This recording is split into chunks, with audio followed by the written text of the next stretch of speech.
Hong Kong. My name is Ophenia Pomalo from Philippines.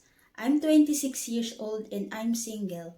My highest educational attainment is high school graduate. I had 3 brothers and 4 sisters. My father is a farmer. My mother is a farmer also.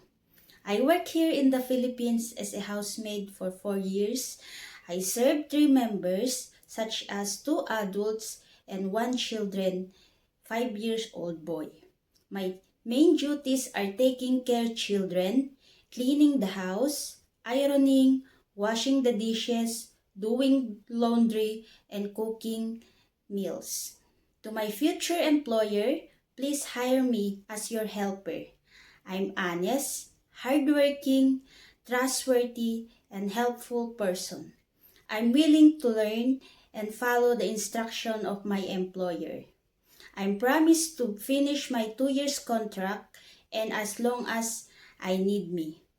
I will promise to treat your family as my own family. Thank you.